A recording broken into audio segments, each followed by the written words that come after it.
Welcome to CannaCon Radio, where the cannabis industry talks business. You guys can hear us everywhere you find podcasts, iTunes, SoundCloud, even Spotify. We really want to hear from you, so please like, subscribe, comment. You can also find us on our social media. Easiest way to do that is to hit us up on our website at cannacon.org. There you're going to see links to Facebook, to Twitter, to Instagram. So we want to hear from you. Let's get to the show.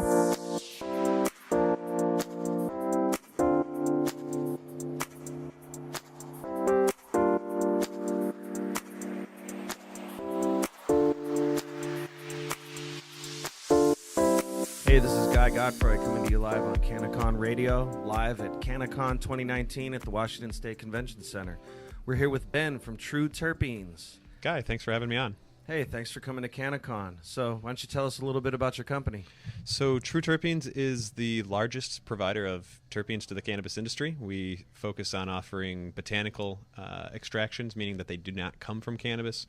And what we've really, differentiates us, I guess I'd say, is that we do true grade terpenes, which is, within this space, food grade terpenes are the allowable as far as what's written into the law.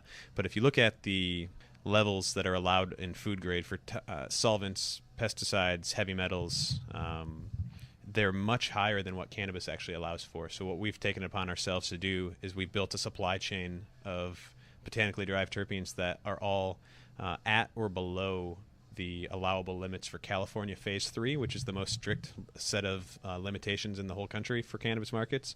So because it passes for Phase 3 compliance in California, it'll pass anywhere. And, really that's what we're known for doing. Within the world of terpenes, the name of the game is getting closer to the farmer. If you can get close to the person that's producing the plants, that's producing the terpenes, and you can control the supply chain from the time that it's harvested to the time that it's being sent and shipped out to the final manufacturing partner, you've got the best quality product that's going to be delivered, and that's really what our focus is. For people that are listening to this podcast that aren't familiar with terpenes, can you explain what a terpene is? Yeah, really simply put, it's a volatile organic compound, and so it's the building block of an essential oil. Essential oils are actually made up of, simply you'd say maybe like 8 or 10 different classes of compounds. There's other things known as like flavonoids and esters and aldehydes that make up a lot of the fruity and skunky and like fuel-y type scents. But when it comes to terpenes, you're looking at like the citrus, the floral, herbal, spicy, kind of the base notes of essential oils. It's the most predominant by volume compound. So if you've got lavender oil or lemon oil at home, you've got a bottle of limonene or linalool with some other compounds in it. So yeah, they're all over the place. So what are your terpenes used for in the cannabis industry? People are using terpenes for really 3 main paths right now, and there's another set of uses that's developing, but it's topicals, tinctures, and vape pens. Basically, you're taking THC distillate or CBD isolate, and you're combining it with terpenes so that the neutral base has some characteristic, it has some personality to it. So terpenes are going to add the aroma, they're going to add flavor, and there's quite a bit of evidence that shows that they impact the experience that you feel when you consume the product. So you said that you have a botanical extract. Does that mean that you don't use any chemical or artificial flavors? Exactly, yeah. So everything that True Terpenes works with is natural. And, that's part of why we kind of command the price that we do at this point. We're not the cheapest in the space, but that's because natural products are inherently more expensive because they're based upon crops.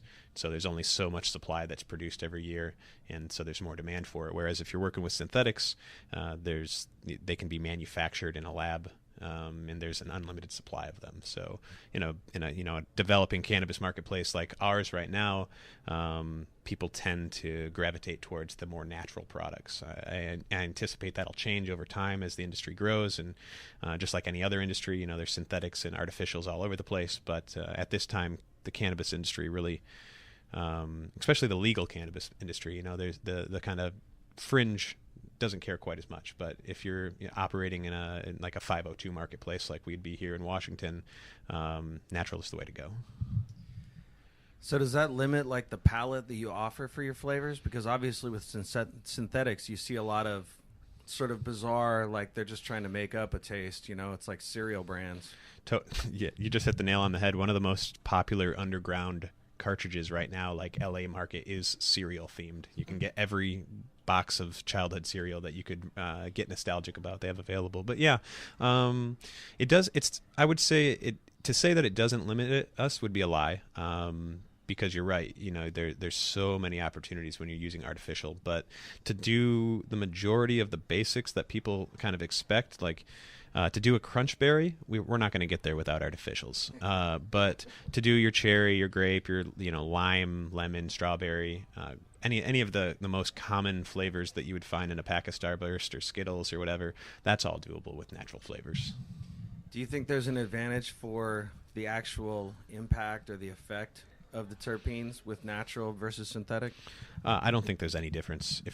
As long as we're, one of the problems within the terpene space is that several of the companies that are competing in this, in our industry, are not manufacturing their own products, and so they have somewhat of a limited understanding about it. So they might, they're advertising that they have grape terpenes or that they have cherry terpenes, and it's really that they have a carrier with artificial and natural flavoring in it, and maybe a little bit of terpene. So I think that's really, when you're comparing alpha pinene that came out of cannabis versus alpha pinene that came out of a pine tree versus alpha pinene that was synthesized in the lab, chemically all identical. So it's kind of like a knowledge-based thing where people aren't sure what a terpene is and what isn't. So, what made you decide to get involved in this industry? My business partner and I own medical clinics where people meet with a physician and get a medical recommendation for cannabis. And we did that in Oregon and up and down the East Coast.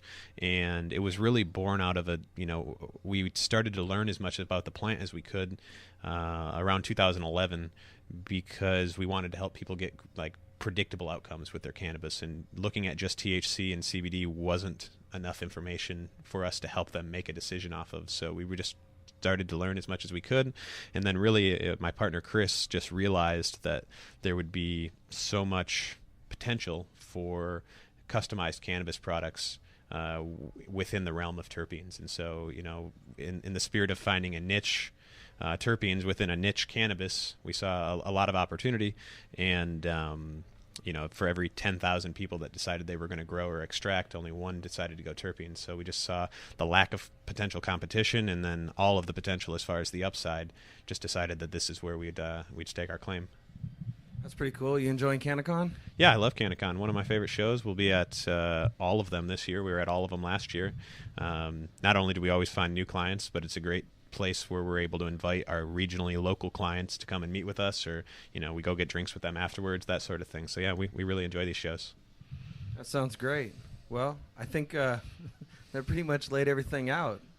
Thanks a lot for coming out. Yeah, thanks for having me, Guy.